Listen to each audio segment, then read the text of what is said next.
All right, we are live.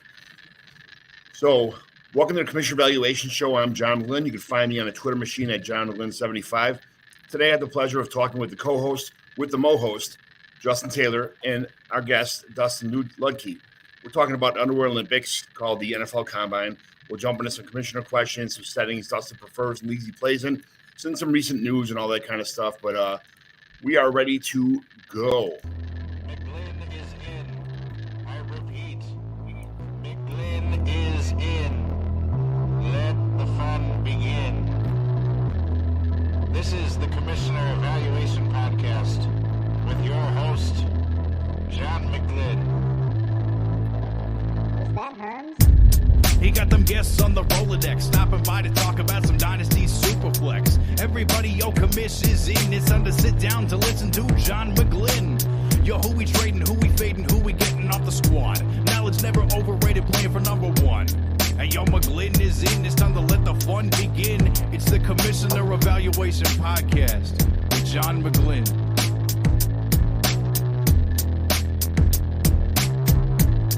That is the intro song, and these are my guests. So, first of all, JT, anything new going on the last couple of weeks? How was the combine? How's everything going? You're on mute. I know people talk smack about it, this and that, but I love the combine. I love everything draft related. I don't care. I can't get enough. It's always great for me. So yeah, it was awesome. Plus, being in Indy is great because it's close to me, so I can check all that out. But yeah, disappointed some guys didn't run or didn't test. Yeah. And that's going to hurt some draft stock at least for the next couple of weeks in mocks. But yeah, it's been great, man. I've been taking it all in and a little bit slower at work these days in the winter, so giving me a little more time to get into fantasy football stuff. Justin has season tickets to Indianapolis Colts game, so he was at the combine too, and it's a regular occurrence for him to be there. So Nice. you guys could have met up there. Yeah, I was there as I had some media credentials, so I was there as a reporter, and it was nice to do some press conferences, kind of talk to these guys and kind of learn a little about them as people and kind of hear them talk ball or talk life, and so it was good to do that and then watch them run. And likewise, I was disappointed that some of the guys didn't run or didn't test too well, but overall, it was a great experience. I've been tired. It's Tuesday, and I'm still tired from it. So long days, but worth it. Yes. It's always a good time. So tell me about yourself, where the Twitter machine can find you. Got any Instagram, TikToks, InstaFace, any stuff like that you could share with the viewers? Yeah, you can find me on Twitter at the DUnit13, so THEDUNIT13. Don't really do the Instagram, all that stuff. I mean, I have a Facebook, but I'm not on it much. I just try to stick to Twitter. I might start doing some TikToks just to get some new fantasy stuff out there. It seems to be the new hotness for fantasy content. But then you can also find me. I write for QB List, Dynasty Nerds, and Dynasty Pros. So you can find my stuff there. But if you find me on Twitter, I throw out all my articles when they're out. So it's the best place to get everything I have. Nice. So what is tell me about a day in the life outside of fantasy football for you, work, family, all that kind of stuff. Like what's a whole day like? What on a busy day, what's going on? Yeah, it's work. Work my 9 to 5. I work at the University of Wisconsin, so I supervise some buildings. Pick up my son. I have one who's 9. Pick him up from school. Come home. It's dinner. Make sure his homework's done. Pack his lunch for tomorrow. Hang out with the wife. Weekends, it's football. I do all the laundry on the weekends. So that's generally it. My son's playing basketball for his second year now. So Wednesday nights is practice. Saturdays are games for the next couple weeks. So just stuff like that. And then, try to do articles at night after he goes to bed and hop on podcasts when I can. And so that's pretty much my life for the most part. It's work and family and football is pretty much what I do. That's how it works, baby. That's how it works. Yep. What does fantasy football mean to you? Honestly, I've been playing for a long time. So for me, it's evolved over the past few years. Since I started doing content about 2.5 years ago, it really turned into this community for me now where I have friends that I've made through fantasy football. People that I consider really good friends, leagues for people who I didn't know until I got into a league with them. And doing content creation has created that resource and that kind of community for me to be part of. So it's a common ground for people to come together from different places across the country and the world, different walks of life, and just connect over that. So it's been great to do that, like that community. There's friends I wouldn't have if it wasn't for football. And it's just it gives us talking points to talk about. It just opens that door for communication. So that's one of the things I really love about it. Whether I'm winning or losing, the fact that I'm having fun with friends is more important than anything.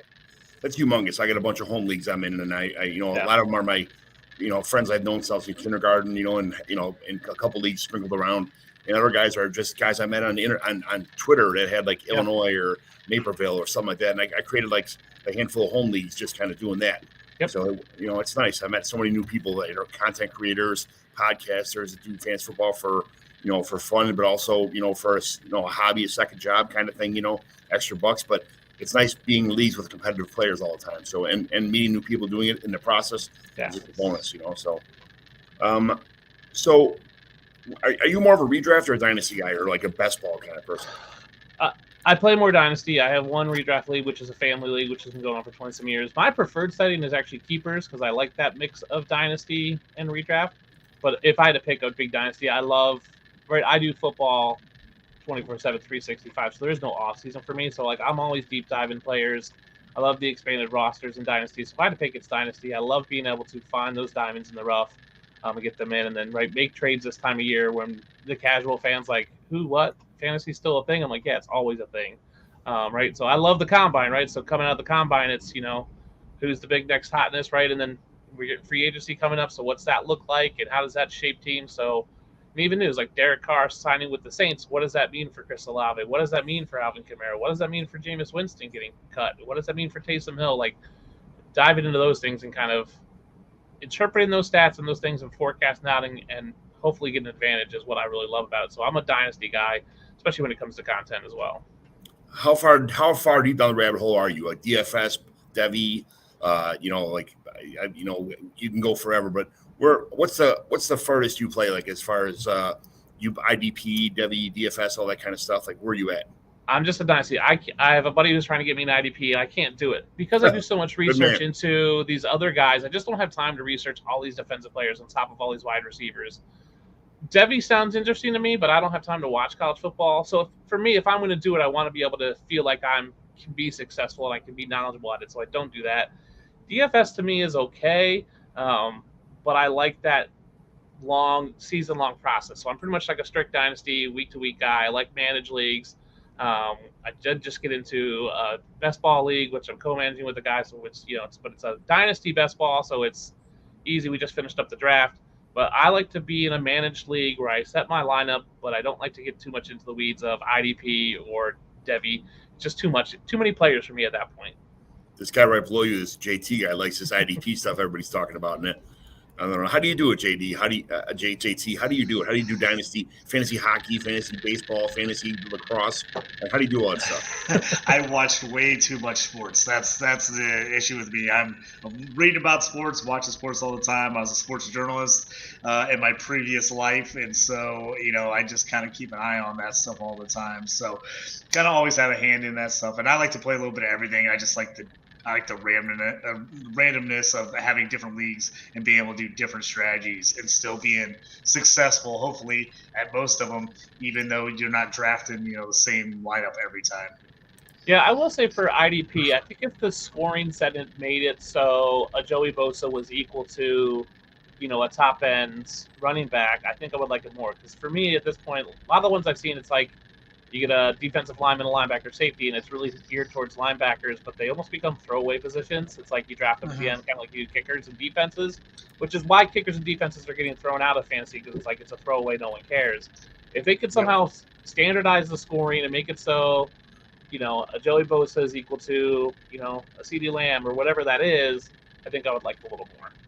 Yeah, that's kind of what I've pushed for in my leagues that I run, all my IDP leagues. What we've tried to do is every year make adjustments to scoring. Yeah. We try to take a basics, like an IDP 1, 2, 3 scoring. We try to basically take that scoring and then we make slight adjustments because I want every position to be worthwhile, and I want those defensive guys to be worth as much. Because we had an issue with my longest running IDP league where it was that situation where the defenders were just not scoring enough, and guys were like, I'll just pick a guy off free agent waiver wire every week, and I'll play like those guys whenever somebody's on a bye. And so it didn't really give you an incentive to draft guys. It didn't really give you an incentive to make trades involving defenders because you're like, I'll just do that. So we made adjustments the last couple of years, and it's drastically changed our league. There's a couple guys who don't like it because they just never wanted to pick defensive guys ever. But for the most part, people have realized those defenders do really matter now. And we've adjusted scoring to make it where a Bosa and that type of thing is worth a first-round pick, is worth a second-round pick. I was just having a discussion about T.J. Watt the other day. They came out with a new scoring for NFL where defensive ends, edge rushers are now one position at an edge, which makes those guys worth a ton more. And someone immediately tried to trade me a third rounder for TJ Watt, thinking I didn't see that yet. And I was like, he's worth at least a first round pick, if not more. And they're like, oh, I was going to, they're trying to snake me when I wasn't paying attention. But yeah, that type of league, TJ Watt was my number one scorer in a league where we started 22 years ago.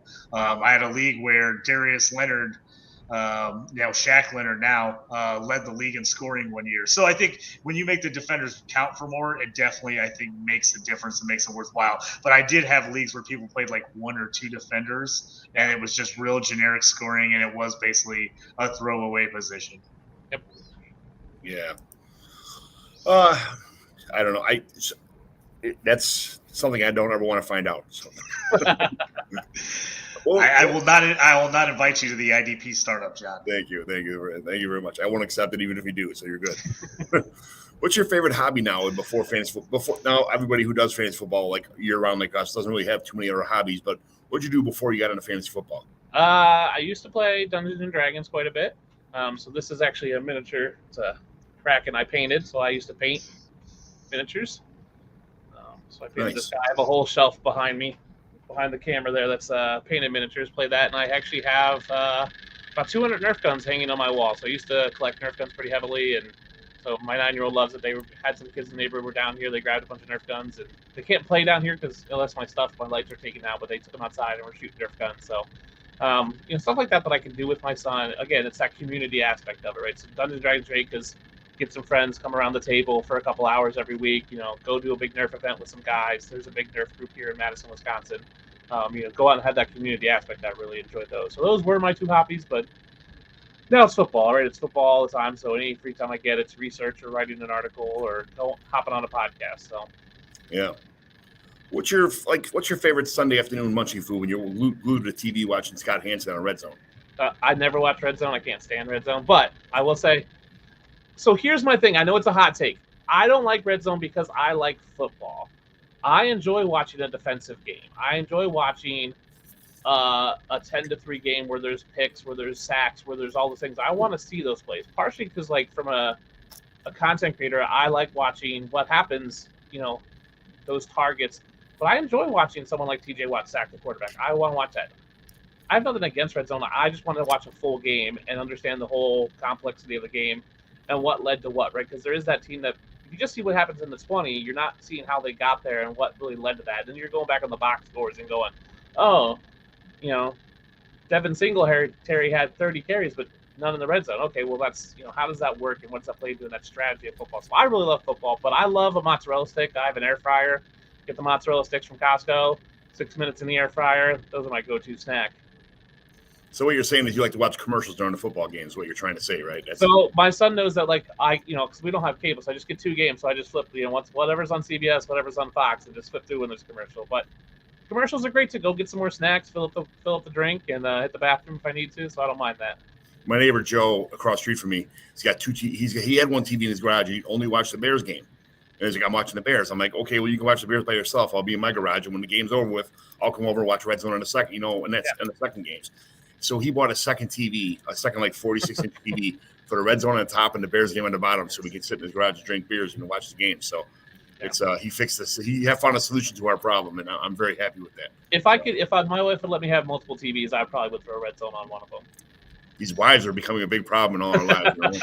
That's how I set up my basement when I did it this last summer. I got 3 TVs right in front of me and 1 behind me in case we have a random game we have to throw on back to Kevin. But 2 games on the Rollers games, and then hopefully 1 on Colts, 1 on Steelers or the Bears, and then Red Zone on the other one. You can just look over.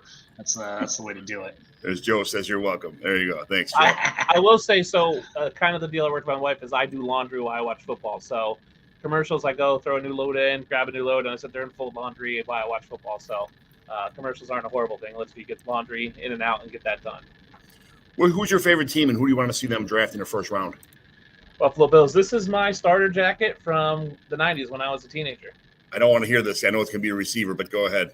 I actually don't want them. I want them to take an offensive lineman. I think they could use a receiver. I think they can get by with getting one in free agency. I would like to take a receiver in the second round, but if they signed a Darius Slayton, who's the receiver I like best in free agency, but drafted a no lineman and then maybe sign like Taylor Lewan, I'd be super happy. And then get a guy in the second round who can produce later on. Because I think our window's now. I think we've got 3 years left of Diggs, so that's for me the Bills' window to win. So load up with some, offensive line, protect Josh Allen. I don't think we need a running back. I mean, obviously, I would love if we got like Derrick Henry. I'm not going to say no to that. But I think we definitely need an offensive lineman. I think that's our biggest need this offseason. I just wrote that article yesterday about the Bills possibly getting Derrick Henry just to chew up carries, keep everybody off Josh Allen's back, that kind of stuff. And then in the first round, draft possibly a receiver or a good offensive lineman like you're talking about, because they really need to help the offensive line a lot. That's probably their biggest problem on the entire team's offensive line. If their defense is good, the running. They have a bunch of running backs that are okay, but nothing special. So stuffing in someone like Derrick Henry and then, giving him a puff every once in a while, a PPR back would be a nice solution to the whole offense. But yeah, I agree. I said this morning it'd be really great to see Derrick Henry blocking for Josh Allen on a run. Like, can you imagine Derrick Henry lead blocker, just run through people? But I think Diggs is obviously the one. I think Gabe Davis can be a solid 2, but I think move him out in the wide. Shakir is going to be good on the inside, moves Diggs to the slot, which I think creates a mismatch. So I don't think they need a receiver. I think they need one. Like I said, Darius Slayton, and then get a rookie in the second round. I'd be super happy. I hear the JSN talk all the time, and then all that kind of stuff, and I'm like, that'll just evaporate all my clear Shakir share. So yeah, I don't think that's happened. I think they get someone in the second round, is what I think. And there's a couple of guys I like there. So yeah, I mean, a field stretcher or something like that probably is who we're all talking about. I mean, but who sees? I mean, who says whatever? It is what it is. So that's nice. You're a Bills fan. I'm one of my friends, John Hickey's a Bills fan, and I was a Dolphins fan my entire life just because of Dan Marino. And now I can't stand the Dolphins anymore because they're stupid uniforms and their bad ownership and everything else, and they're terrible teams. And now I want to become part of the Bills Mafia, but I'm not. I don't want to join a team. I just want to root for Josh Allen, I guess. Kind of what it is. But anyway, I got a couple commissioner questions real fast. Do you guys do any kind of things in your leagues like draft lotteries or losers brackets, stuff like that? Do you get like extra picks for winning the loser bracket kind of thing? No, I enjoy loser bracket. I think there should be a last place punishment, but I'm a believer in a lottery. So the winner of the bracket, let's say, gets 25 balls. The second place team gets like 10 or 12. Third place team, let's say we do 12 for the second place team. Third place gets 10, and then that last place who loses the loser brackets maybe gets the same as the second place team. I think you just do a lottery. So the winning team of the bracket gets a better odds of getting the first overall pick, but there's still a chance that any team could get it. I like that better. I don't like rewarding extra picks because I feel like that creates too much imbalance. But I do think you need to have some incentive for that last place bracket, for that loser bracket. I'm a big fan of loser punishments. Yeah, some leagues I have the 113 for as a if you win the loser bracket. Some is the 213, which makes it a little bit more. It's a little bit easier to swallow when it's 213 instead of the 113. But it is what it is. It's already a good team that just missed the playoffs, already getting an extra first round pick. So I get that.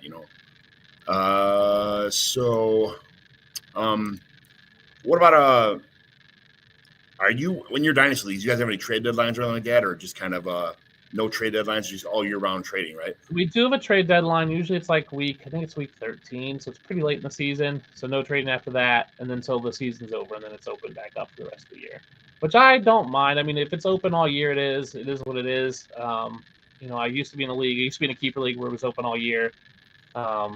So we just kind of let it run and go. Who's got a fan going or something like that? Or is there an egg timer next to one of you guys? I don't know. It sounds like it's JT. I don't know what it is, but anyway, it's funny that we got a comment like that. So I had to read it, break the show up a little bit. So do you do any punishments for the people who lose your league? We used to, so not in my current leagues, but I'm a big believer in them. So we had in the previous league I was in, the last place loser got a necklace with a little golden ball sack on it. So that was our punishment. They had to wear it all year. I proposed that they had to put truck nuts on their car. That was my proposed punishment for a year.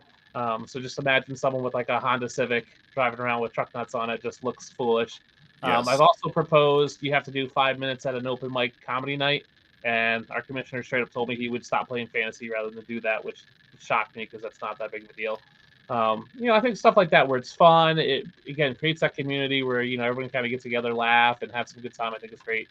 I think it makes sense to keep everybody engaged, but I think it's just that community aspect. As long as it's not like super horrible, like those tattoo leagues, I can't imagine being in that league where you get a tattoo. Like that's permanent, that's forever. Like I can't go that far. But something where it's a year-long thing and it's not horrible, but something like that. So theoretically, the winner of each year got to add a charm to the ball sack necklace. So I had said if I ever won, I was going to get like a Nickelback charm and hang that on there, just to add insult to injury. Yeah, I like the pancake one where you go sit in the pancake house. Oh yes, for 24 hours and you get an hour off for each one. Yeah, that's it'd be like those fat pancakes are fat as hell. I could probably eat. I'm a fat dude. I could probably eat 12 of them, but it's still 12 hours at a pancake house. Yeah, it's still a lot of time, but open mic would be hilarious. Open mic late, like that's a great thing if you all live close by, like right. Because honestly, you could just steal material from another comic and no one's going to really care at open mic night. But like everyone goes, you hang out, get some drinks, get some food, watch your buddy do open mic night, bomb horribly most likely. Just have a good experience. You film it, you put it up online. I've done bets with people like a roast me on Reddit. I think that's fun too. Stuff like that. So, what's your favorite site for fantasy football?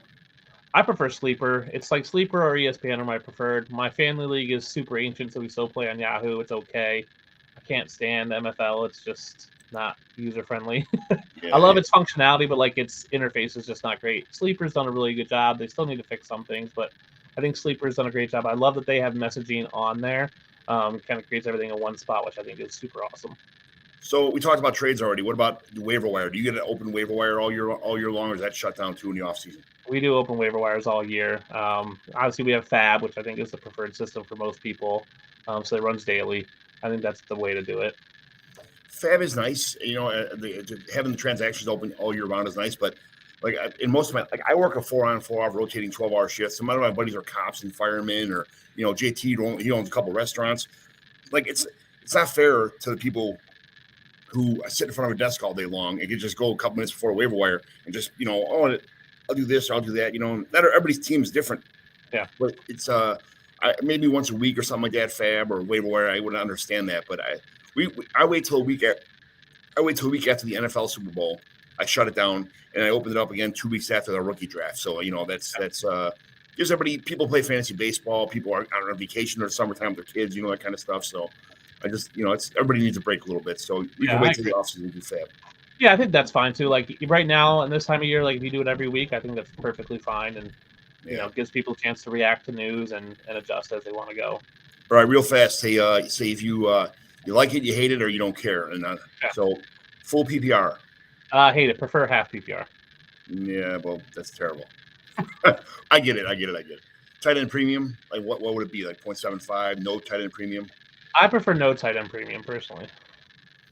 Man, this is like old school leagues. Yes. Point like a 0.1 per carry kind of thing like that, or any points per carry? I prefer points per first down. Oh, that's my next question. Points per first down, yes. I think points per first down, it makes more sense for running backs. I don't really like points per carry. Rushing, receiving, and passing, or just rushing, receiving? Rushing, receiving. No quarterbacks just get the SOL or what? Yeah, quarterbacks just SOL. I mean, they get enough points anyway. 0.1 point per target, per carry, per attempt, that kind of stuff? Yeah, I think that's fine. Like, I think we're trying to balance out those positions, and I think it just has to make sense for your league. And there's always going to be outliers, but I think as long as it's fair, I just prefer not having those things. Anything kickoff return, punt return yards, punt return individual players, touchdowns, that kind of stuff? I like that. I like it should go to the player as well as the defense if you have defenses. Absolutely. We don't have defenses, but but anybody, if you do not have players in your league that does not score for special teams, like Antonio Brown was a cheat code and that kind of stuff, like those dudes. How much should a passing touchdown be worth? 4, 5, 6 points? I say 6. 6, and interception should be -2. Yeah, I have 5 and 2 -2. That's mine, and that's fine too. It's the more it just goes more towards the running, the pass. It equals out the playing field from the passing, the rushing quarterbacks. When you make the quarterback, the throwing touchdowns worth more. So I agree. Bonuses for 100 and 200 yards, rushing, receiving yards. I like 200 yards. I think 100 is, a good game, not a great game, but 200 is a great game for someone. I think they should get bonuses. Yeah, I like to do like 3 or 4, like 3 for a 100-yard and like 6 for a 200-yard game. That's Okay. Maybe even more than that sometimes. What about quarterbacks passing for 3, 4, 500 yards, that kind of stuff? I mean, I think 400 yards I would give a bonus, and then obviously a little extra for 500 yards, just because that to me that's like a all-time great game. Like 300 yards is reachable for most weeks. I think that's achievable. It's a real good game, but it's not a great game. Yeah, 500 yards has happened plenty of times. They just don't. Yeah. Sleeper doesn't even give you the option to put it in, which I'm trying. I messaged him like 5 times to do it, and it's just not happening. What about long plays like 20, 30, 40, 50, 60-yard passing, rushing, receiving touchdowns? I'm in a league where I have a bonus for 40 yards plus. I think 50 or 60 is where I'd put it at, just because those big plays are exciting. For me, I want fantasy to kind of mirror football on some level, and like a 40-yard play is not super exciting, but a 50, 60-yard play is super exciting. I want that extra points. Auction startup or regular draft board? I've never done an auction. I want to. It just involves everybody getting together. But I obviously snake draft for me. But I think auction is super fun. I like the strategy of it. I just haven't got to do it yet. Yeah, more scoring the better. Absolutely, Joe. I love the thing about auctions. I actually love auctions. But I drove 2 hours to go to JT's bar to join and do an auction draft with JT, and I still managed a way to mess it up. So I don't know. Like it's so fun. And it's so awesome to actually do that. Doing a full round auction is one of the best field drafts in the world. But you can mess up real bad by just going to being tempted by some guy. We got Christian McCaffrey for like $250, which is pretty cheap in $1,000 budget for only like 5 rounds. And we jumped in so quick. We got a lot of good players. I liked all the guys we got. Just we spent so much money. Then you just sit there and you're like, I don't have any more money to spend. I'm out on the next 25 guys that get put up because I don't have enough money to bid on them. So that's always the tough part of an auction. You got to be able to wait around and kind of bide your time. I think that's the strategy I like. Right? Is do you want to go mid max? Like, do you want to just front load your team, or like and then nominating players? Like, what players do you nominated to try to bleed out money from other teams? I think is super fun. All right, so if there's a guy I'm down on, maybe I throw him out to hope people will spend $250 on him, right, and bleed out somebody. So they're in that situation of like I have no money left, and you can just start scooping up the guys you like real fast. Yeah, buddy. Are you when you do your auction, when you do rookies, is it you never did an auction, so obviously your rookie drafts are all probably linear drafts, right? And linear drafts, yep. We were talking about there's an auction rookie drafts, there's linear drafts, some people still do snake drafts, and then there's a tiered auction where you get like the number one pick, the guy who gets number one pick will get like $385. And the person who gets like 512 would get like $7, So there's you wouldn't be able to add up. But the number 2 guy couldn't add up to get more money than the number 1 guy. But if you traded like pick 113 plus you already hit 104, you can outbid the number 1 player for the number 1. You wouldn't be handcuffed at 104. That kind of stuff. Yeah, I like any concept where every owner walks into it on the same level field, whether that's the same budget or the same value of picks. So that's why I think linear drafts make sense for rookies because doing a snake draft there just becomes, I think, there's that advantage I think at the turn because you're getting better players. Because in some drafts like this year, I think there's a clear gap after the 110 or 112. So like being that if you did a turn there, you're getting better players, right? So I think you want to try to create parity, right, with having the person have 101 have 201 as well, so they get the better player to theoretically be a better team this upcoming year and in the future. Right. All right. So thanks for sharing your opinions on how you guys play leagues. There were some things, a lot of things happened today in the NFL. It was kind of deadlines for tagging people.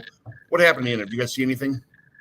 I mean, surprisingly, Daniel Jones got a deal done. It's like 4 years, ton of money. And then they tagged Saquon Barkley, which I thought was interesting that they were able to get both of them. There was talk that they could get neither of them. So getting Barkley, I think it's the better math for the two for that team. Like I think they saved money by tagging Barkley, signing Jones instead of tagging Jones, signing Barkley. Right. So that was the big news. That was right at the deadline, which I thought was cool to see. It's like it's fun, adds that suspense to it. So they paid Dan Jones a lot of money, but they can get out under it for after 2 years. So we'll see how that goes for him. Yeah, he's just got $82 million guaranteed for those first 2 years. So yeah, if it ends up bombing out, they can get out of them after a couple of years. The reports that I'm seeing are interesting. Is you figured the Ravens were going to tag Lamar, which they did. just to kind of see what the market would be out there. And there's already a ton of reports of a million teams have already said like, oh, we're not interested. We're not even gonna offer them a deal. And you're just like, whoa, this got crazy real quick. As all of a sudden all these teams you thought might give them a little look.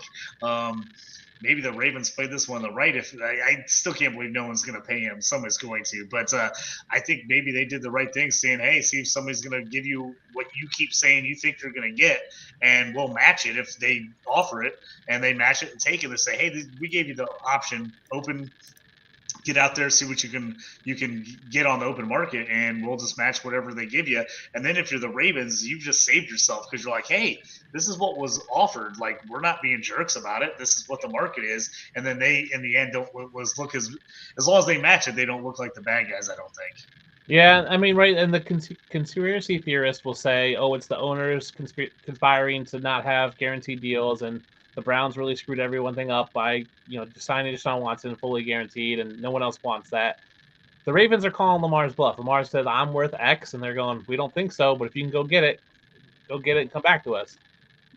If he doesn't get it, what does he do? Does he not play on the franchise tag? Does he sit out for a year? Does he play? Who knows? I think he sits out. I don't think he wants to play on the franchise tag. Yeah, I saw the Jets were allowed to talk to Aaron Rodgers. I think that's a kind of I think Vegas would be a better spot for him, but at the same time, the Jets have a really good defense, some really good receivers. The offensive line thing kind of scares me a little bit with the Jets, but if they get their running back, and with a functioning backfield, that would be a good spot. I think the Jets would be a fine spot. I guess that would be somewhere. I'd be happy to see him go there. I think that's kind of where it just seems like the chips are going to fall anyway. So yeah, they flew out there. They flew out to California to go talk with them. So like the owner and the coach and the GM and all those people flew out to California today to talk to him. If he doesn't land, if Rodgers isn't a Jet, I think the whole world will be shocked at this point. Yeah. Where is the best spot? Do you think? Who do you think? I keep hearing the Texans are going to trade, just pay the two first and get Lamar. But at that point in time, do you think the Ravens would just say no? I'm sorry, we're just going to pay him. Like they're just calling a bluff right now, or what do you think's going on with that? I mean, I can't see the Texans doing that. I mean, they're in prime position to draft a QB.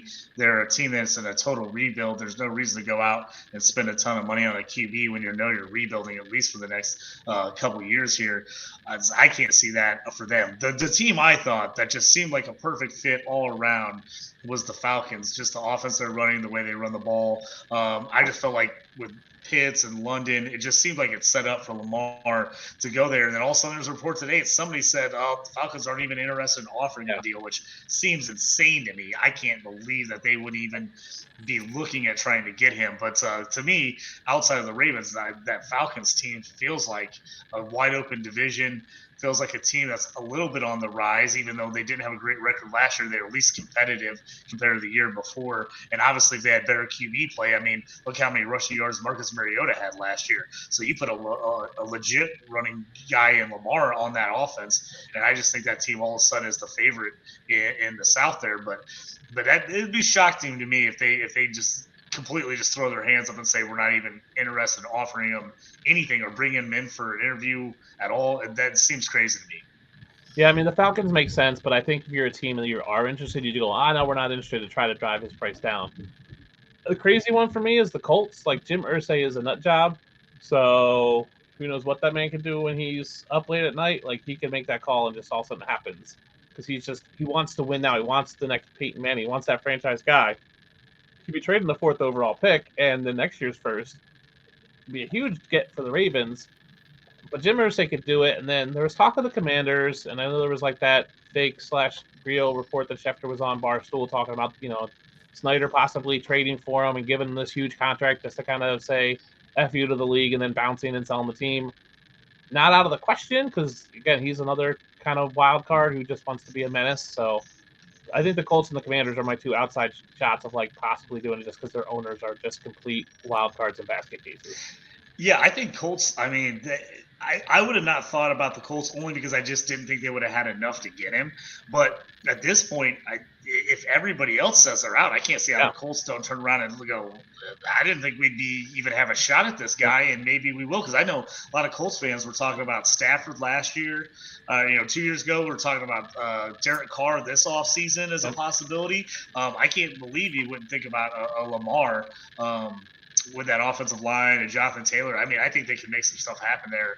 And that team, legitimate, you put a Lamar on the Colts, that team's a playoff team. I mean, there was injuries killed them last year, and they lost a lot of close games, but if they had competent quarterback play, that team would have been in the playoffs. Yeah. I had a picture today on the end. I couldn't, it was on Twitter, and by the time I was going to screenshot it and put it on the screen today, but I lost it in the middle of like the rigmarole. But it would show Lamar Jackson. It showed Justin Fields with a Ravens thing in the background, and somebody said, "Look at the script has been set for the NFL already knows what's going to happen." What happens if the Bears traded Justin Fields and a pick for Lamar Jackson? I mean, the problem is, so in order for that to happen, the Bears have to trade out of one, right? Because you're not going to trade. At this point, they have to trade 2 first, right? That's unless they rescind the tag, which would be a whole other mess.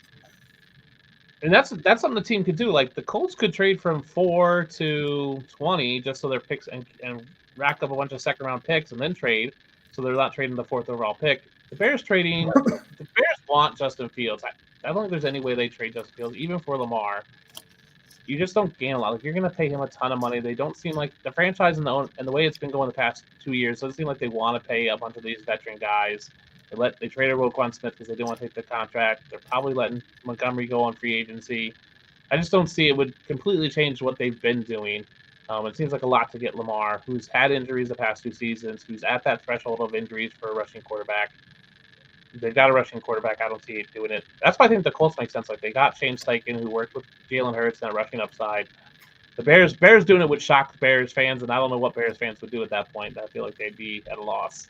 I'm not even a Justin Fields fan, but I'd be pissed about that move. Yeah. So I would be pretty – because you got a lot of work to do on that team, and bringing Lamar in there, pretty much having a bunch of crap receivers, maybe – who's to say that the Bears are going to hit on receivers in the draft? They don't hit very well on receivers in the first round of the draft, notoriously. So, I mean, receivers have come a long way since last time they drafted, but it's nothing's guaranteed, and Lamar Jackson is not guaranteed to right the ship with a stripped bare bones kind of roster like they have right now. So I thought it was interesting at first, kind of like ooh, it gives you the ooh-ah feeling, and then you're like, oh, that doesn't make any sense, So yeah, I get it. Anything else happen? Let's see. Tony Pollard got tagged by the Cowboys. We knew Josh Jacobs was already going to get tagged, so that happened a couple days ago. And Evan Ingram got tagged. Evan Ingram got tagged, and then DeJuan Payne for the Commanders got tagged. So only 6 people got tagged. There was a bunch of teams that thought they were going to tag guys, and they didn't. So interesting to see those guys go. A couple other cuts from Tampa Bay, but no one major, just more defensive players that are just shedding cap space. So we're still going to see that. I mean, the only other news was like little Jordan Humphrey signed with the Broncos. So little Jordan, baby, yeah. Little Jordan, yeah. It's the best name. It's the best name in the NFL. Little Jordan Humphrey. When I first saw that name, like 2 years ago, I think it was. I was like, "What the?" It was a fun name, but what about I saw Joe Mixon was flashing news about something. Did something happen with that, or was it just kind of four? Yeah, there was a shooting, and we're not sure if it was at his house or near his house last night. So apparently, kids were playing, however you call it, ding dong ditch. We called it knock knock zoom zoom growing up, where they go and knock on the door and run away. Yeah. Apparently, one of them was doing it and got shot.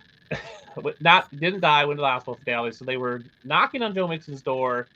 No one was coming to the door. Apparently, there was one person in the house. We're not sure if it was Mixon or not, but it doesn't sound like they were involved. Police went away. No one was arrested. So it seems like it's a no issue. So if you knew about it this morning, you could have probably traded for Joe Mixon because that owner was probably freaking out. But it seems like it's a no news story right now. Yeah, even his first problems weren't even anything like crazy serious. It was like a class B plus minus 37 degree misdemeanor or something. So yeah, so no big.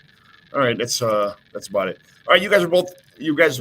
I mean, I watch pieces of the combine between life.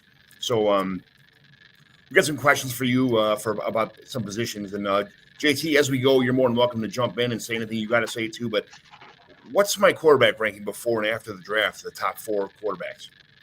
So What's your before the draft, I had it: C.J. Stroud, Bryce Young, Will Levis, Anthony Richardson. Obviously, now Anthony Richardson had this great combine. Best athlete we've ever seen at a combine. Crazy numbers, setting records. I still have Stroud 1. I still have Bryce Young 2nd. I thought there was a clear gap before the thing. I have Anthony Richardson now 3rd and Levis 4th. But I think the gap now is between 3 and 4 instead of between 2 and 3. So I think Stroud's still the best, in my opinion, the best prospect. I think the gap between 2 and 3 between Young and Richardson has lessened. I think Levis fell back a little bit. So for me, there's that clear top 3, and then Levis, and then there's some other guys after that. But having Levis jump or fall and having Richardson jump up and getting closer to Young for me was interesting. And having C.J. Stroud hold on to that one position for me, like there was questions about, what he was going to do. He didn't run the 40, but he looked really good in the passing drills to me. Yeah. I think most people, because of Anthony Richardson heroics, he's a lot of people's number 1, but it's real close with C.J. Stroud. And then Bryce Young and Will Levis seem to be the consensus, like top 4. So top 4. I think Anthony Richardson's obviously a phenomenal athlete and prospect, but I think he needs a year to learn still. JT, what about you? What do you think? Yeah, I'm the same boat. I almost completely agree with everything you said there. Stroud's been my number 1 basically since last year. I thought he was the guy. I thought he had the makeup, just the consistency where he puts the passes, moving around. He's not a runner, but he's got a guy that's got that sneaky athleticism where he can move in the pocket and get a couple yards if you need it. But I agree completely. I think Richardson jumped up just because he saw the athletic profile, even though we knew it was going to be good. It was just better than people thought. I think, he's that guy. If you're willing to sit on him for 2 years, I think you've got a shot that he could go somewhere with the right coaching. You put him in a bad situation where he's getting sacked every 5 seconds. Maybe a guy like that who already has not a ton of confidence in his passing ability, maybe it just ruins him. But if you can get him on the right team and get him in the right setup, I think it works. We've talked about, I'm probably the most hated, Will Levis guy on Twitter. I just don't like Will Levis at all. I just don't like him at all. I've seen this too many times with other guys who just did not perform in college, and then they just said, oh, well, they're big and they got a big arm and, man, he can make some crazy throws. But I'm like, I saw so many throws he made that were bad in college, and those are guaranteed picks in the NFL. I just feel like he is a turnover machine waiting to happen in the NFL, especially if he ends up on a team with not a very good offensive line. I mean, we're talking 20-some picks. I mean, the guy's got talent. I don't hate him personally. I just don't see it watching film. Way too many throws off his back foot. He almost never steps into any of his passes, which is the biggest problem for me because in the NFL, that's how stuff floats on you. That's how you get picked. And I think he does have a super strong arm, but I think that's also what's hurting him is that he has such a strong arm. He's relying on just overthrowing it to everyone, and we've seen that not work in the NFL. I mean, you got to be an absolute precision guy to be throwing off your back foot and still put it in the right spot, and he is not that type of guy. As you saw, if you look at a lot of interceptions he had last year, a lot of them were throws he threw behind receivers and they bounced off their hands. Now, maybe they're not the greatest receivers in the world, but he also wasn't putting the ball in a window where he should have to open guys. So I'm on Levis. I wouldn't take him at all.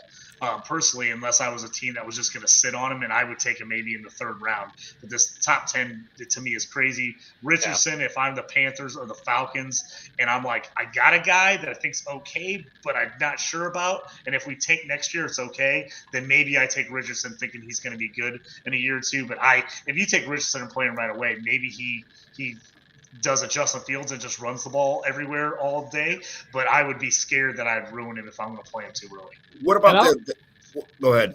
I'll say with Levis, what I didn't like about him is, yes, he has a cannon, but on those drills where you have to have touch, he was just gunning it in. So he seemed to lack that understanding of oh, this pass needs to be a softer pass because they're coming back towards me or they're a slant route and so that affected his ball placement. But you saw receivers he was gunning it in. They're you could tell they were almost shocked. I don't need you to gun the ball to me. I'm 5 yards away from you. You don't need to throw a full Z. So he lacked that touch, which affected his accuracy. Yeah, and So- I think that's where you saw where the ball's bouncing off his receiver's hands into place because he's chucking it when a guy's open and he just needs to get it to him and he's lasering it at him and it's bouncing off their hand because they're only 6 yards downfield and it bounces into a linebacker's hand for a pick or a DB. And reading. There's a lot of reads he made where you're like, I can't even believe you threw that pass. Like, what were you even looking at? And that just scares me. I mean, stats up and down. Yeah, he didn't play with the best talent in Kentucky, but honestly, they've had probably more talent in Kentucky in the last couple of years than they've had in a really long time. So to just say he didn't play with anybody, I think is a little bit of a knock on some of the other guys in Kentucky. Yeah, that was my next question. Did he lose a lot of his team and really couldn't produce because he was just, didn't have a lot of chemistry, not as good as an offensive line, not as good as receivers? Is it him and his mechanics and his not reading defense, or was it just kind of a whole new team and he kind of got stuck, get thrown in the fire? I mean, they had Wan'Dale Robinson last year. I mean, Wan'Dale had a monster year. Rodriguez, their running back, last year and this year is really good. I know I'm going to forget. I'm going to mess up his name right now. Wait. Rodriguez is like a bathtub with legs. He's the slowest guy on the planet. So, well, he's not fast, but the guy was solid in college. I mean, he made plays. Brown, sophomore wide receiver. I'm blanking on his first name. He's a Debbie darling. He's a guy that's going to be good. I think a high Debbie pick. So it's not like they didn't have anybody. Yeah. And again, if you're Will Levis and you're a top 10 QB, you got to make those guys better. You got to make plays. And he just, man, there's so many plays he didn't make. And a lot of the plays, you look at the highlight reel, it's him making throws off his back foot, throwing it away. Guys are making the catch. But it's like, I'm watching that throw, and I'm like, okay, that's a touchdown in college. But that's a pick in the pros. The guy's going to take that away. And that was my biggest takeaway on him. I see a Jake Locker. I see some of these other guys we've seen in the past, a Blaine Gabbert, where you see guys, they had big arms, they had the size, everybody fell in love with the physical, and they just totally ignored the fact that their actual production on the field wasn't great. Yeah, I mean, there's comparisons that he's this year's Zach Wilson, and you got like guys like Cody Carpentier, who says that this is this year's quarterback one. So it's super polarizing what he's got going on this year. So, only time will tell. Maybe draft and where he lands. Maybe he gets somewhere for a year or so and learn. That's all we can hope for. If he gets thrown in the fire, it might be a big problem for somebody. So, yeah. I mean, I think C.J. Stroud. I mean, I think a guy, you put a different uniform on him, I think half the people change their mind. I think there's just such an Ohio State bias right now from people that they're like, oh, all these other quarterbacks never worked out. And, of course he's got to be awesome. Look at how many awesome wide receivers he's had. Well, yeah, that's also why he threw for 4,000 yards and 40 touchdowns. The guy had really good talent around him, but he also put the ball right where he needed to. So it's not like Ohio State was running 1-yard pass patterns and he was just flinging it out there and then the guys were breaking 90 yarders. I mean, he was making precision throws all over the place. And I think the fact that it hasn't worked out for however many guys for the last 10 years, I just think is a disservice to him just on the colors jersey. And I still think that about Justin Fields. I think he's got a little bit of disservice being an Ohio State guy, where if maybe he had played at a different school and maybe even a smaller school, they'd be making every excuse in the world for him about how he's got his upside because he played with nobody. It's like the reverse jinx. It's like, no, he played with everybody. He had to be awesome. Well, he was awesome. That's the point. He did show up and play as well as you thought he could. So I like I said, and C.J. Stroud's young. I mean, Richard sophomore. I mean, the guy, he's got all the metrics you need. So I'm all in on C.J. Stroud. If the Colts get him, I am going to jump and cry, and I'll love it. If they don't get him, I'm going to be so upset, but I'll have to figure out a way to move on. But, man, I really want to see the Colts with C.J. Stroud in that backfield.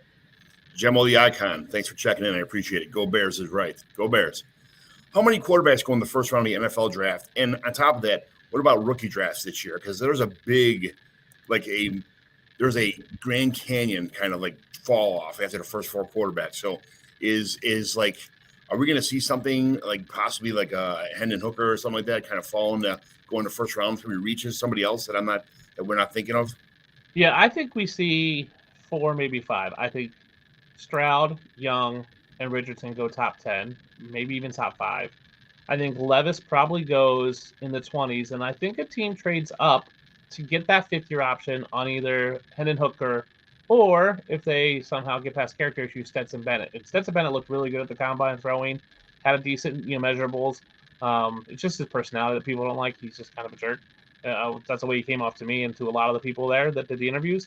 The fact that you get a fifth-year option taken first, I could see it traded up kind of like a Jordan Love to get that fifth-year option out of Hooker or Stetson Bennett. I think Hooker's more likely.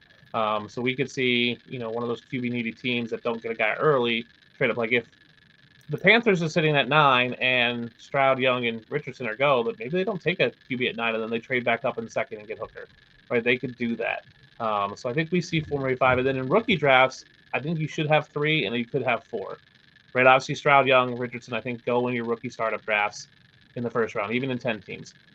I think it depends on landing spot for Levis and Hooker.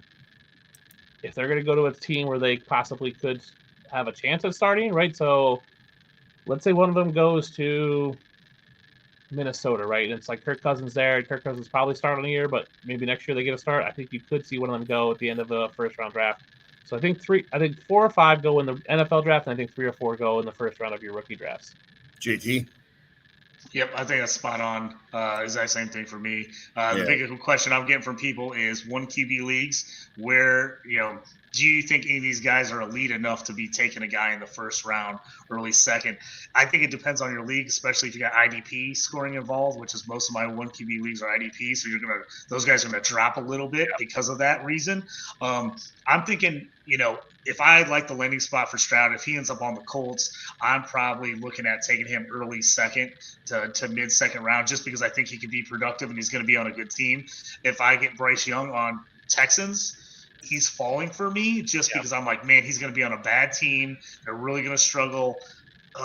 Injury woes. I probably would be looking at any of those other guys not until the 3rd round if it's for me in a 1 IDP. There's just too many wide receivers and too many RBs out there that I think could have an earlier impact on you in a 1 QB league. So I'm probably the only guy I'm taking early would be Stroud, and then I'm, if I've got the convenience of my team's pretty good, then I'm taking a Young or I probably in that format I'm probably taking AR in front of Young for me, just for the upside, of guy. Can you sit him and then he ends up turning into a Hurts where someone blows up for you and then you can trade away whoever you had in front of him. But outside of those guys, I'm probably not taking anyone else. And even in a super flex league, I'm probably only taking like a Stetson Bennett or someone in my 4th or 5th round where I'm just like real desperate. And I'm like, hey, I'm just throwing a dart and hoping this guy maybe gets some playing time this year or next year, or finds himself in a situation where injuries throw him in the lineup. And I'm like, ooh, now I can play him or I can trade him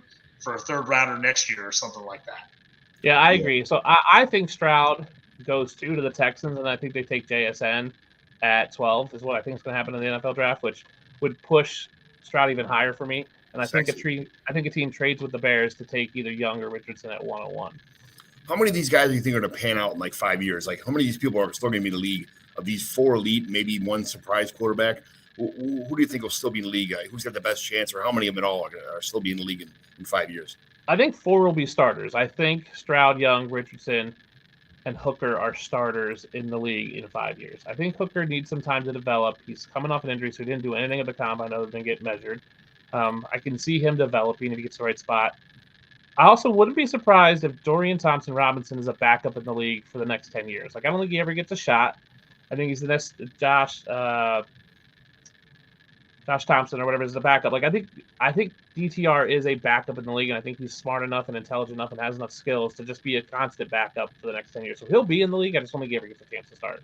Yeah, I agree with him. I know a lot of Steelers fans on Steelers Twitter looking at him like, ooh, we should look at maybe getting him in the 6th or 7th round as a possible backup to pick it in case something happens with some. So I definitely think he's a guy. I agree with you.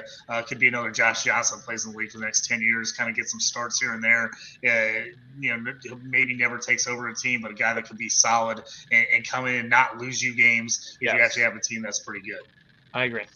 All right, let's switch to running backs now. Let's say who's post combine 1, 2, 3 running backs. Go ahead, go first.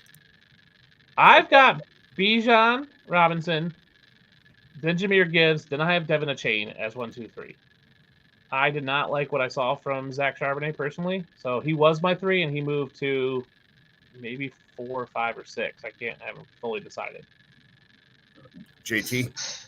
Yeah, this is a tough one because the one guy I really wanted to see show out and have a good day was Sean Tucker, and he didn't take part in any of the drills or anything. Didn't run the 40. If he would have came in and ran like a 4.42 or 4.43 40, Yep. I think he could have really moved himself up the list in that number 3 spot. I mean, he's the biggest dropper I've seen in drafts, mock drafts in the last month. He Yeah. went from 1.6, 1.7, 1.8 at the highest to he's mid-second round at Yeah. best right now in drafts I'm looking at. For me, I'll take it. I hope he falls. I love him. I've got a lot of like early and mid-second round picks. I'd love to get him there.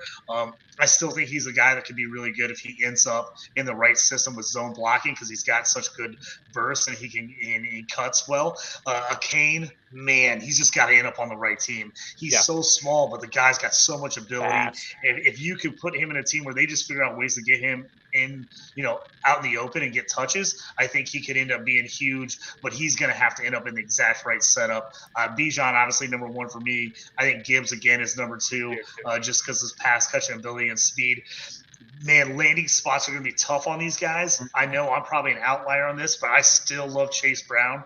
I still think he kind of was a guy that faded away the last month, and then, man, he showed out at the combine. Had all the size you wanted, the speed, and people weren't expecting to run. I think he ran a 4.46, if I'm right, 4.43, something right in that range. But he ended up being that 210 pounds. He was the same height and same weight he was listed at in college, so he was one of those guys who wasn't under what everybody thought he was going to be.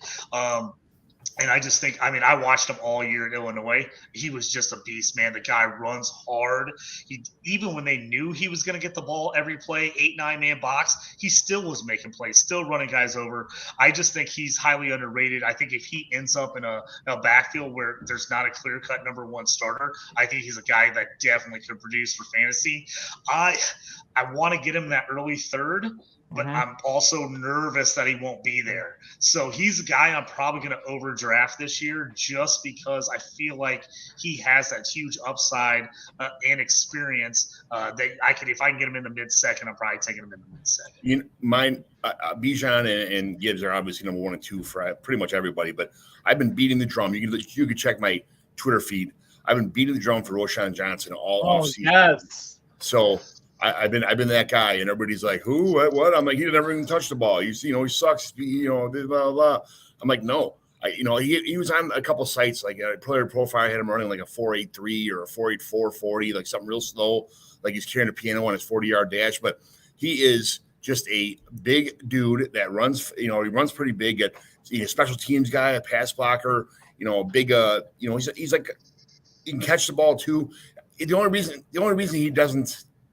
Because Bijan was in front of him, the only reason he didn't play, but he played quarterback in high school. He understands the game too. He's one of those guys who, he could see the field. He knows what to look for. He knows how to block. He knows how to do everything. So that's my number 3. I'm gonna hope. I hope that by the time drafts come around, he doesn't move up too much more because he seems to be moving up draft boards right now. But that's my number 3. I fell in love with Roschon Johnson's press conference. So I did a press conference with all the running backs, and I asked them what kind of person and player they get in the locker room and off the field. And all of them talked about almost all of them said, "I'm a pretty quiet guy. I don't say too much." When I asked Roschon Johnson, he was like, "I'm going to be a leader. I'm going to be a vocal leader." He's the only one that brought up being vocal. He's like, "There's a vocal element to it." He's like, "But then I'm going to prove it on the field." He's like, "Whatever that takes." He's like, "I'm going to be out there putting in the work. I'm going to be the first guy in, last guy out. I'm going to encourage teammates, but also call them on their crap." Like, he impressed me so much. He ran a 4.58, which is slightly slower than Tank Bigsby at 4.56 and Zach Charbonnet at 4.53.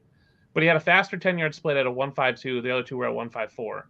So he was at the 3rd best 10-yard split. When it comes to weight-adjusted 40, he ran 0.04 faster than what his weight-adjusted 40 was. Charbonnet ran a 0.06. Yeah. And they're both 6 foot, 200. Roschon came at 219, Charbonnet 214.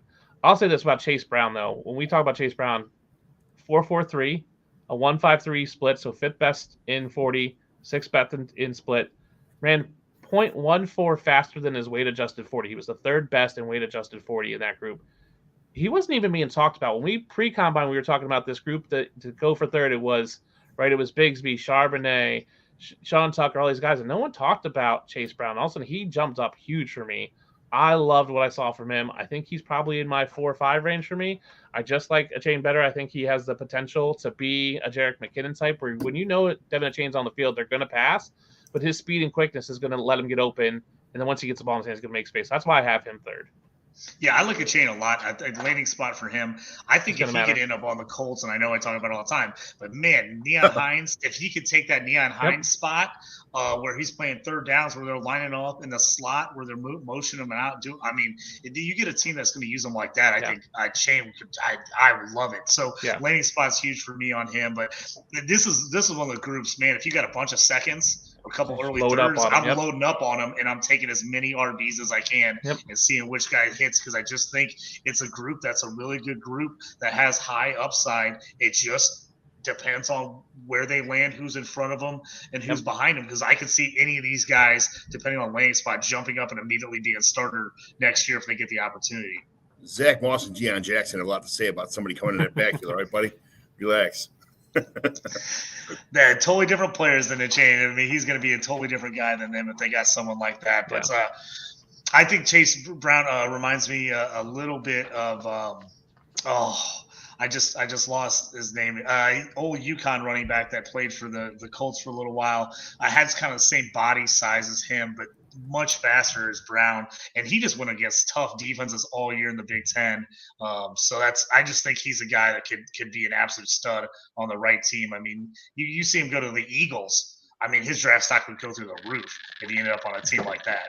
I agree, and I'm curious to see what happens with these guys who didn't think. What happens to Sean Tucker? What happens to some of the other guys that didn't do anything at the combine? Like, do they get back in that? Does Tajay Spears get back in that group?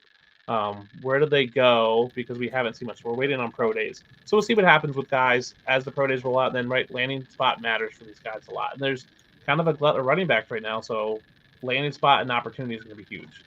How many running backs go in the NFL first round? And same thing with the quarterbacks. How many rookie running backs you think will go in the first round of rookie drafts?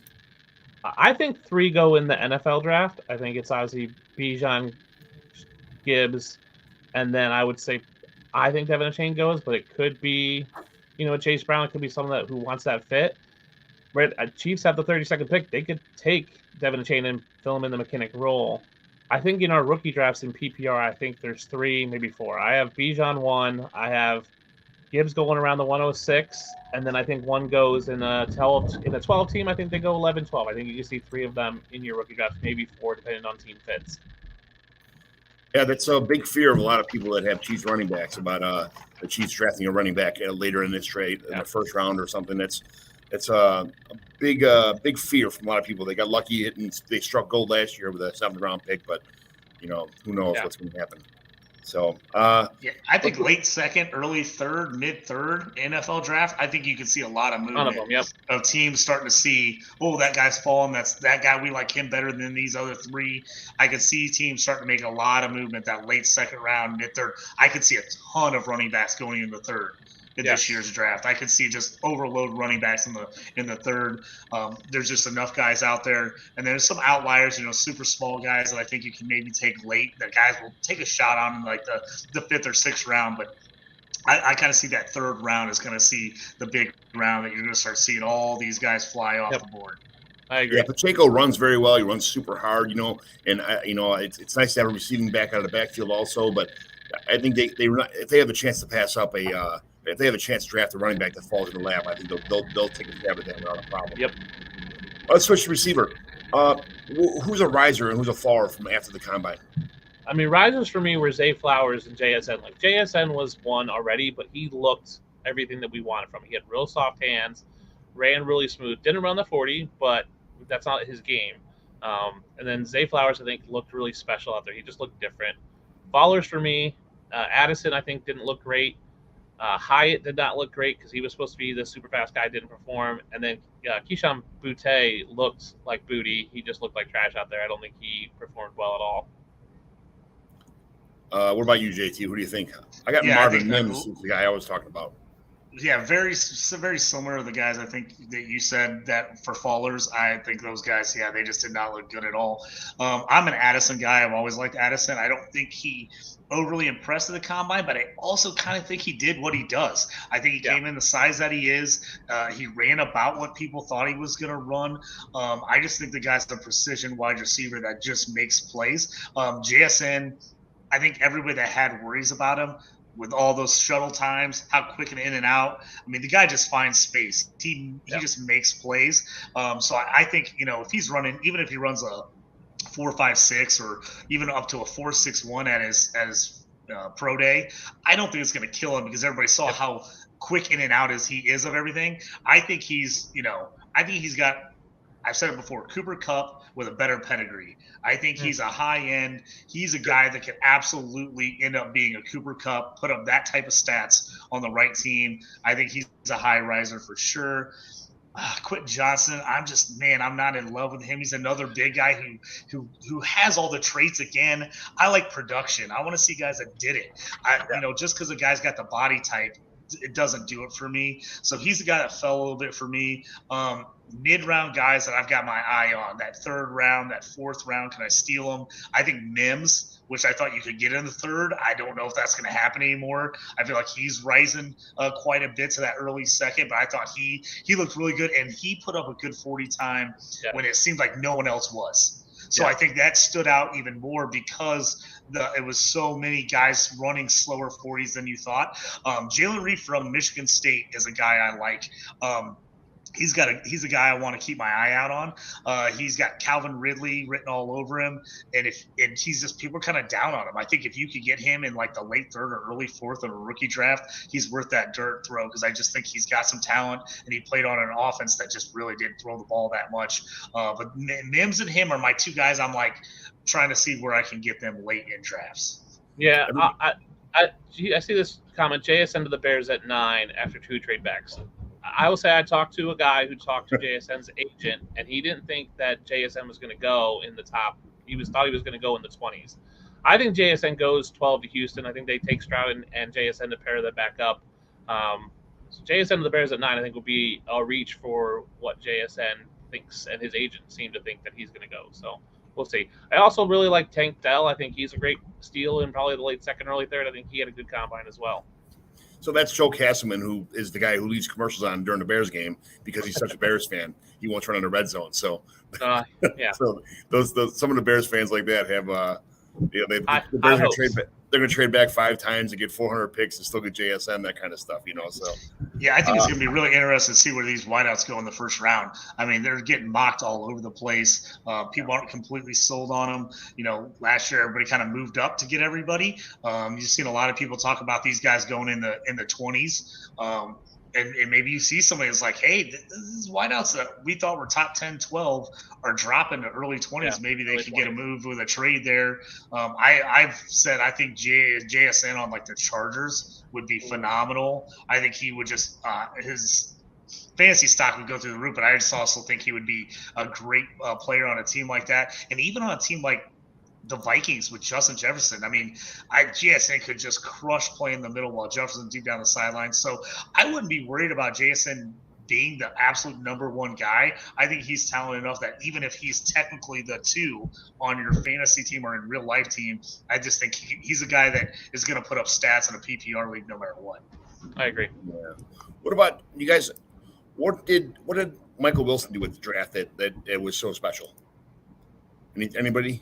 Like, what do you think that anything that he did to raise up his stock? Because he's like a buzz name that kind of around fantasy football right now. For me, I've seen a lot of people talk about him. I haven't got deep into him very much.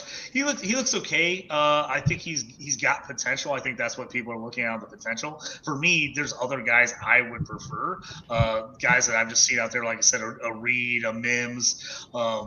I actually like Hutchinson from Iowa State a lot. Yep. I actually thought for his size that he is, the 40 he ran was actually reasonable. I kind of thought it was going to be slower. So the fact that it wasn't crazy slow, I mean, it wasn't fast. He wasn't running 4.4s, but I think he ran maybe a 4.52, something in that range. But I think for his body size being 6'2", over 200, he's a guy I'm liking a lot. I think with the right fit, he also is a guy that could be a pretty decent fantasy 2 or 3 for you.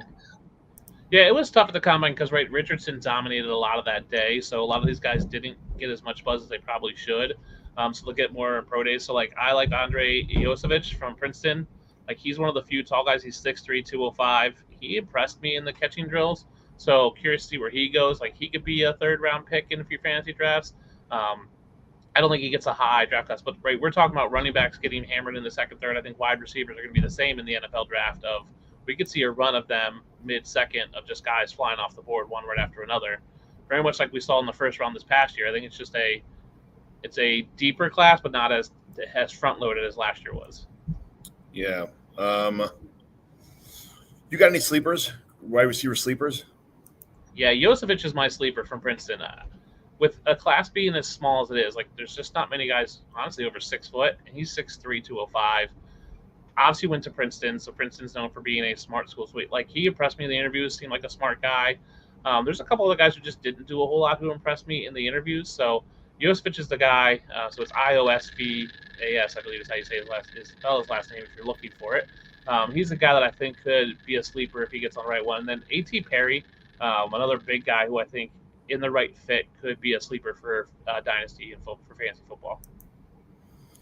All right, we're gonna speed this up a little bit, so we're gonna go to tight ends real fast. This is by far, this is a lot of good tight ends kind of just appeared out of nowhere for this. Everybody knew about Michael Mayer already, and Luke Musgrave was kind of making a push up the boards too. Then you got the Dalton Kincaid, and then a lot of dudes just kind of popped out of nowhere, doing really, really, really good, making up some really good athletic. Like Zach Kuntz, guys had really good athletic combine. And so what in this class, is this class really as good as it seems, do you guys think? I think it is. The problem is when we talk about fantasy, tight ends just don't produce for fantasy right away. And I don't see any of these guys producing. Maybe Mayer does produce a little bit, but I'm not expecting a great crop. I think those are the guys I'm taking late 3rd, 4th round in my dynasty rookie drafts. Because they're just not going to produce right now, but you can throw them on your taxi squad and sit on them for 2 years. Dan Jeremiah said there's double-digit starters. I think that might be true, but some of them are going to just be blockers who aren't going to be fantasy relevant. So I think it's a deep class, but not an overly great class, in my opinion.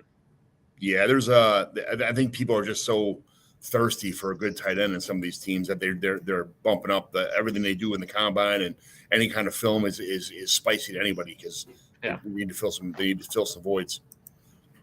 I love this draft class for tight ends. This is another one. If I have a bunch of late 4th or 5th round picks, or I got somebody in my draft who always complains about taking guys late, I'm going to make a trade. I'm going to get a guy and try to get there and get as many as I can. I did the same thing last year, where I was taking Dolchich, I was taking Otten, I was taking Bellinger, I was taking as many guys as I could. I'm doing the same thing this year. I'm on Laporta, I'm on Musgrave.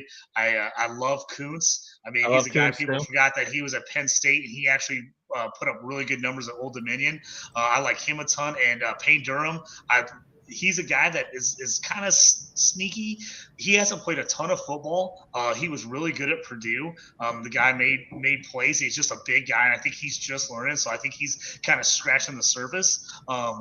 Strange, Latu, Schumacher. Yeah, you take all those guys in 4th, 5th round, you'll be paying dividends, I think, in your dynasty leagues. Yeah, I'm probably not overpaying for anybody. No. Even in a super flex, I'm not going to grab any of these guys late 1st or even mid 2nd. I'm waiting to see if I can get these guys late 3rd, early 4th, into that 5th. But yeah, I'd almost rather wait on some of that 2nd tier tight ends and just take them in the 4th and 5th, as opposed to taking Musgrave or Kincaid or somebody really early. Yeah, can a guy like Darnell Washington, can he become a pass catcher and kind of be relevant in the league?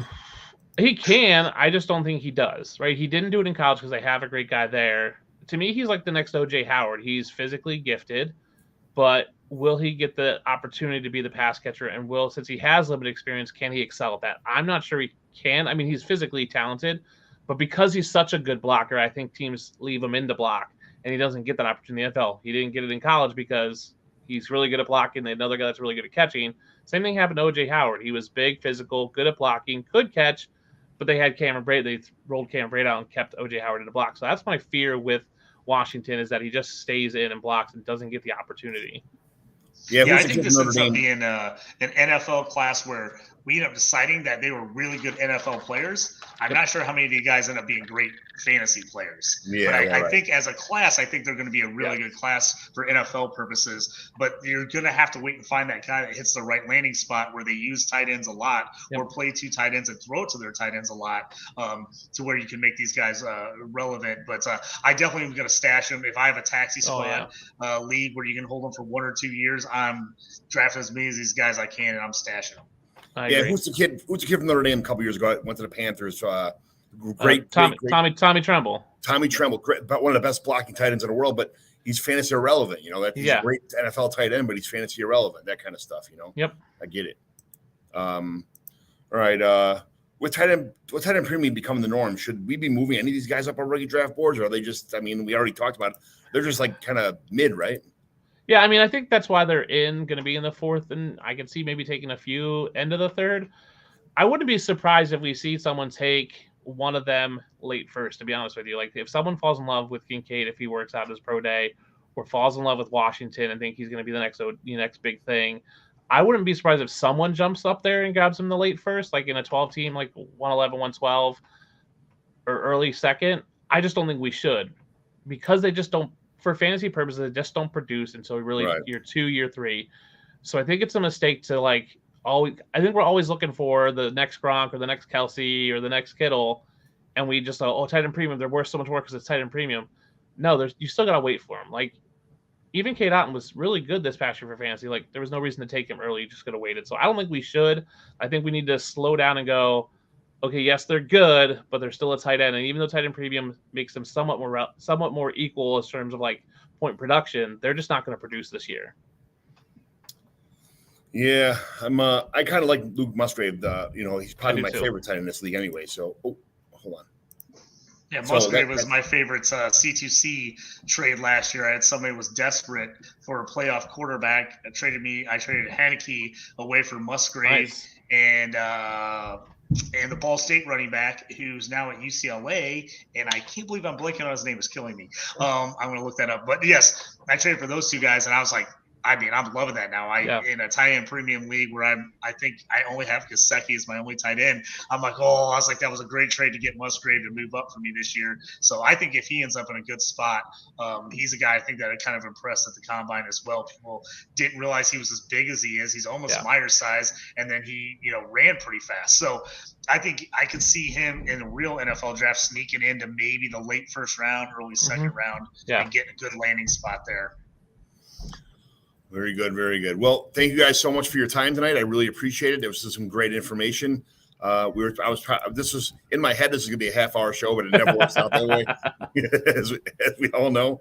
So that's it. You want to, Dustin? You want to show everybody tell everybody where they can find you at, all that kind of stuff on your way out. Yeah, you can get me on Twitter at the DUnit13. So it's right there below my name there, and you can catch my articles on Dynasty Pros, Dynasty Nerds, and QB List. But if you follow me on Twitter, you'll get questions. I try to tweet at least once every day and talk football, so I'm always out there. DMs are open if you want to talk football. Send me your questions, league specific. It's the best way of getting a hold of me. One more time, the co-host with the Mo-host, JT. You can find me on Twitter at JT Orange.